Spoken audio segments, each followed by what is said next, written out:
ini kita belajar membaca jiwa kita yang sadar. Kalau kemarin kan tidak sadar. Sekarang kita sadari saja hidup kita. Psikologinya Alport dikenal sebagai psychology of individual. Psychology of individual itu tidak usah kamu baca definisinya, nanti bingung. Intinya setiap orang itu unik, wis gitu aja. Jadi jangan suka mengeneralisir tipe. Setiap orang punya keunikannya sendiri, punya kekhususannya sendiri. Jadi titik tekan teorinya Alport nanti adalah keunikan individu. Jadi kalian masing-masing, setiap orang itu istimewa. Versimu sendiri-sendiri. Tidak ada sekembar apapun kalian, termasuk dengan saudara kembarmu yang identik. Kembar identik itu kan luarnya, casingnya, dalamnya pasti beda. Unik. Itu katanya Alport. Jadi psikologi ini nanti dikenal sebagai psikologi individual. Maka menggambarkan manusia secara umum itu seringkali tidak akurat. Kalau ingin akurat, gambarkan orang secara individu, per individu. Oke, sekarang kita lihat. Katanya Alport, psikoanalisis itu kebalik. Manusia itu tidak dituntun oleh bawah sadarnya. Bawah sadar itu berarti masa lalunya. Tapi manusia itu dituntun oleh keinginannya terhadap masa depan. Boleh kamu cek, apapun tindakanmu, orientasinya pasti hasil. Dan hasil itu adanya di masa depan. Kalimatnya Alport, people it seem are busy leading their life into the future. Jadi yang dibayangkan masa depan, whereas psychology for the most part is busy tracing them into the past. Sementara psikologi kok malah sibuk melacak masa lalu untuk memahami jiwa seseorang. Padahal orang itu yang dipikir selalu ke masa depan. Kalian ngaji ini kan mengharapkan besok pinter filsafat, ngerti sesuatu, bisa selalu untuk yang akan datang. Kenapa tidak punya pacar kamu gelisah? Karena kamu mikir ke depan, tidak mikir sekarang. Iya kan, kamu mikir, waduh kok jomblo ya, jangan-jangan besok tidak bisa kawin kan, kamu mikirnya ke depan. Kamu kan tidak pernah berpikir sekarang dan hari ini. Kalau sekarang dan hari ini itu mungkin kamu dalam banyak hal tidak gelisah, tidak terlalu galau. Tapi kan kamu berpikir ke masa depan. Kamu nakal itu bapakmu gelisah, itu bukan sekarang kan. Besok kamu mau jadi apa, masa depan. Sekarang nilaimu jatuh kan kamu mikir sekarang, kira-kira aku bisa lulus tidak besok. Selalu mikirnya besok. Tindakan yang menuntunmu apapun pasti demi masa depan. Kamu tadi ngambil kopi, susu, kamu bawa ke sini, itu kan mikir biar nanti tidak ngantuk. Itu kan masa depan. Motifnya selalu motif di depan, tidak di belakang. Jadi katanya Alport kebalik. Melihat kesadaran orang itu bukan dilacak di belakang, tapi dilihat orientasi ke depan. Karena manusia itu selalu berorientasi ke depan. Jadi, to understand what a person is, it is necessary always to refer to what he may be in the future. Pahami orang dari, orang ini inginnya jadi apa besok, cita-citanya apa. Nanti akan kelihatan kenapa dia begitu. Oh, itu katanya Alport. Oke, sekarang kita bingung ya. Kemarin ngaji Zoom, kelihatannya kok ya benar kita diatur oleh bawah sadar. Sekarang ganti Alport beda lagi. Yang benar yang mana? Ya kamu pilih saja. Paling tidak sekarang wawasanmu luas. Jadi kamu ngerti, oh hidup itu bisa dipikir kayak minggu lalu, disetir oleh masa lalu, bisa dipikir kayak sekarang. Sebenarnya hidup itu menuju masa depan.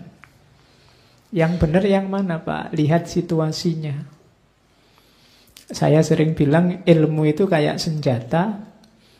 Koleksilah sebanyak mungkin, karena setiap ilmu ada titik-titik benarnya sendiri. Tinggal kamu pas apa ndak makainya, kan cuma itu. Kalau ilmumu banyak, senjatamu banyak, menghadapi situasi apapun, kamu tinggal milih mau pakai apa. Oh, kalau ini cocoknya pakai teori ini, kalau itu cocoknya pakai teori ini. Mungkin orang tertentu cocoknya pakai masa lalu, yang ini cocoknya pakai masa depan. Tinggal dilihat situasi orangnya, lihat kasus per kasus. Kalau senjatamu hanya pisau, waktunya kamu makan, kamu susah. Karena waktu makan kamu butuh sendok. Waktunya kamu mandi susah, karena kamu waktu mandi butuh gayung. Jadi kalau senjatamu banyak bisa. Oh, ini waktunya mandi, yang dipakai gayung. Oh, ini waktunya masak, yang dipakai pisau. Kalau senjatamu hanya satu, pisau saja, mandimu pakai pisau, kemudian makanmu pakai pisau. Hari ini kita banyak begitu. Orang yang tidak mau nambah wawasan lagi, merasa dirinya sudah pasti benar, nanti untuk banyak hal, banyak situasi, senjatanya ya itu terus. Dan itu sering nanti jadinya kontraproduktif, tidak cocok sama hasilnya. Kenapa kamu salah pakai senjata? Kan sering saya ilustrasikan ya, kalau untuk orang yang sedang berjuang, senjatanya kasih semangat. Tapi orang yang sedang males, jangan disuruh sabar senjatanya, tapi suruhlah dia bangkit. Ini kan senjata. Orang yang sedang putus asa, kasih dia harapan. Orang yang terlalu GR, kasih dia nasihat untuk tahu diri. Kan ini namanya senjata-senjata. Ya. Nanti orang GR kamu kasih harapan, tambah GR dia. Tunjukkan di mana batasnya, kan ngono. Itu namanya senjata. Maka tugasmu menurut saya sekarang nambah ilmu saja sebanyak-banyaknya biar senjatamu banyak. Oke, termasuk malam hari ini. Sekarang kamu tahu ternyata, oh, tidak selalu hidup kita itu ditentukan oleh masa lalu. Bisa juga dibaca sebaliknya. Kita hidup itu demi target di masa depan, jadi kesadaran kita itu mengarah ke depan. Itu yang dibaca oleh Alport. Oke, sekarang kita masuk ke definisi. Itu ada definisi lama sama definisi baru.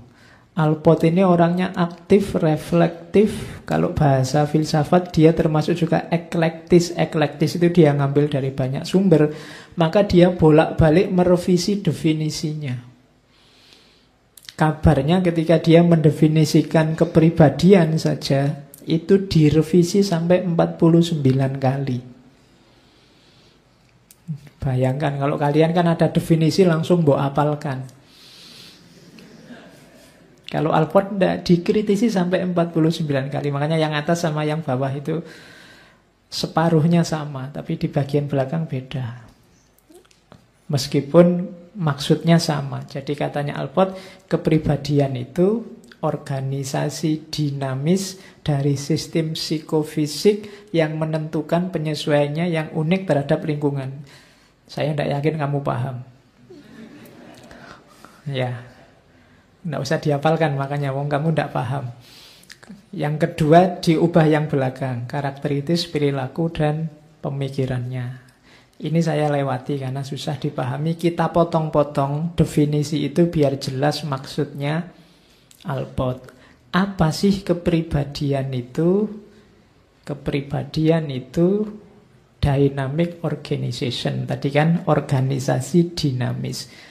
Dynamic organization itu apa? Dinamik itu kan dinamika berubah-ubah. Organisasi itu ada strukturnya. Berarti apa? Kepribadian itu berubah dan berkembang. Struktur dirimu yang bisa berubah dan berkembang. Dulu waktu kecil kamu kepribadiannya seperti apa, sekarang seperti apa. Dulu waktu kami masih di pondok kepribadianmu seperti apa, sekarang di kampus kepribadianmu seperti apa.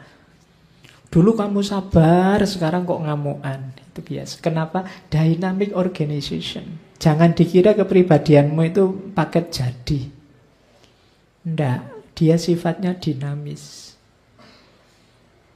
Dulu itu saya rajin loh Pak. Iya dulu, sekarang mungkin ya ndak. Wong ya kepribadian itu berubah. Itulah. Jadi dynamic organization. Jadi dalam dirimu itu, jiwamu itu ada strukturnya, ada polanya, cuma ini sifatnya dinamis. Yang kedua apa? Psychophysical system. Ini terjemahan bahasa Indonesianya susah, makanya pakai istilah psikofisik. Jadi psikofisik itu maksudnya apa? Ya,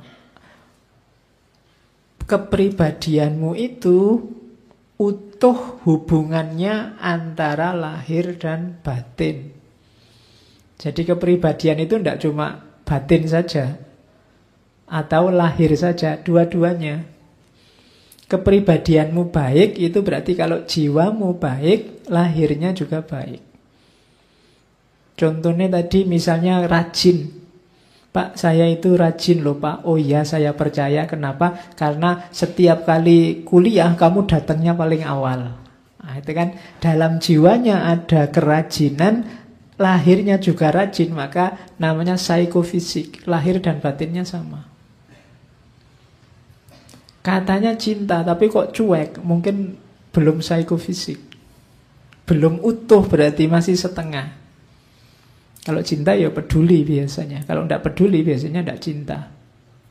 Itu namanya psikofisik. Jadi kepribadianmu itu adalah paket utuh antara mental sama fisik. Jadi tidak bisa setengah-setengah. Kalau agama itu kan kalau antara iman dan Islam, dua-duanya harus ada. Imannya saja baru setengah, Islamnya saja baru setengah. Islamnya lengkap, kamu ya sholat, zakat, puasa, tapi imannya tidak ada, kamu tidak percaya pada Allah, tidak percaya pada kitab suci, itu aktivitasmu tidak ada nilainya. Atau iman saja, tidak ada Islamnya, kamu percaya pada Allah, percaya pada kitab suci, pada Rasul, tapi sholat tidak mau, zakat tidak mau, puasa tidak mau, itu tidak utuh. Sama kayak orang bilang jatuh cinta, merasa jatuh cinta, tapi kayak tadi tidak peduli. WA tidak pernah, nganter tidak pernah, nraktir apalagi, berarti tidak. Ya. Atau sebaliknya, sering nraktir, sering jemput, tapi sebenarnya kamu tidak jatuh cinta, biasa aja Pak teman, berarti. Jadi tidak ada nilainya, wong yo tidak ada isinya. Jadi kepribadian itu psikofisik. Ada orang kok teriaknya maki-maki, misalnya. Terus dia bilang, loh saya maki-maki ini demi yang baik-baik dalam diriku. Tidak bisa. Kalau dalamnya baik, keluarnya juga pasti baik. Itu psikofisik. Kalau keluarnya kasar, dalamnya juga kasar. Karena kepribadian itu paket lengkap. Saya Pak ngomongnya kayak gini, tapi hati saya lembut kok Pak. Tidak bisa. Kalau keluarnya kasar, dalamnya ya kasar. Kalau enggak, kok enggak nyambung antara lahir sama batin, ada masalah dalam kepribadianmu. Kayak tadi loh, katanya cinta. Saya cinta beneran kok Pak. Tapi nraktir enggak mau, WA enggak mau, jemput enggak mau, ada masalah berarti. Atau sebaliknya, kamu capek-capek nraktir, capek-capek bela-belain, peduli, tapi kok enggak ada cinta di dalam, ada masalah dengan hidupmu. Kalau ingin tidak ada masalah, harus nyambung. Psikofisik. Maka kepribadian itu dinamika organis, lahir batin, determine. Determine itu menentukan. Dari situlah nanti muncul tindakan. Menentukan apa yang kamu lakukan atau tidak kamu lakukan. Itu kepribadian. Yang keempat, dia unik atau khas. Setiap orang beda. Gejalanya mungkin sama, ekspresinya mungkin sama, tapi setiap orang pasti ada keunikan-keunikannya sendiri. Bisa kamu rasakan. Mungkin kamu punya 2, 3, 4 teman, coba dirasakan keunikannya masing-masing temanmu, meskipun mungkin dia kelihatannya sama saja. Sama-sama satu kelas, mungkin sama-sama satu kos-kosan, sama-sama satu pondok dari satu daerah, mungkin dari satu desamu, bahkan mungkin masih saudara. Tapi kamu pasti bisa merasakan bedanya. Setiap orang itu khas dan unik. Itulah kepribadian. Jadi kalau ingin lihat kepribadian dalam diri seseorang, lihatlah konstitusi dirinya secara utuh, yang itu tampak dalam tindakan-tindakannya dan mencerminkan dirinya secara khas. Oke, jadi ini 4 unsurnya kepribadian. Terus, nah, pribadi yang utuh tadi kalau di Alport disebut proprium. Kemarin di Jung juga ada. Jadi proprium itu diri atau ego. Itu namanya proprium. Sudah tidak usah dicari definisinya lagi. Persis kayak kemarin. Diri secara utuh itu disebut proprium. Di situ ada identitas, harga diri, perluasan diri, citra diri, macam-macam. Jadi, gampangannya kalau katanya Iqbal, ketika kamu ngomong aku, keseluruhan akumu itulah ego. Definisinya apa, Pak? Kalau susah mendefinisikan, pahami saja, rasakan. Kalau kamu ngomong aku, itu yang terlibat yang mana? Kan semuanya. Jadi kamu nunjuk aku itu ya harus kamu tunjuk semuanya. Kalau satu-satu masih belum aku. Ini loh Pak, pikiran saja belum utuh. Yang sini Pak, hati saja belum utuh. Fisik saja belum utuh. Ya keseluruhanmu ini aku. Lahir apa batinnya, semuanya. Itulah aku, ego. Jadi semua fungsi diri itu ego. Kalau bahasanya Alport namanya proprium. Jadi diawali dari sini. Jadi diingat-ingat tentang akumu. Oke, terus sudah ya. Dalam akumu ada apa? Ini sebelum tindakan, sebelum keluar jadi tindakan. Ingat-ingat dalam dirimu ada, kalau bahasanya Alport ada trait, habit, attitude, type. Psikologinya Alport ini sering disebut psychology of trait. Trait ini definisi mudahnya adalah sifat. Misalnya orang Indonesia itu ramah-ramah loh, itu sifat. Tetanggaku pemarah, itu sifat. Pacarku itu sabar banget, itu sifat. Atau pacarku itu posesif sekali, itu sifat. Itu namanya trait.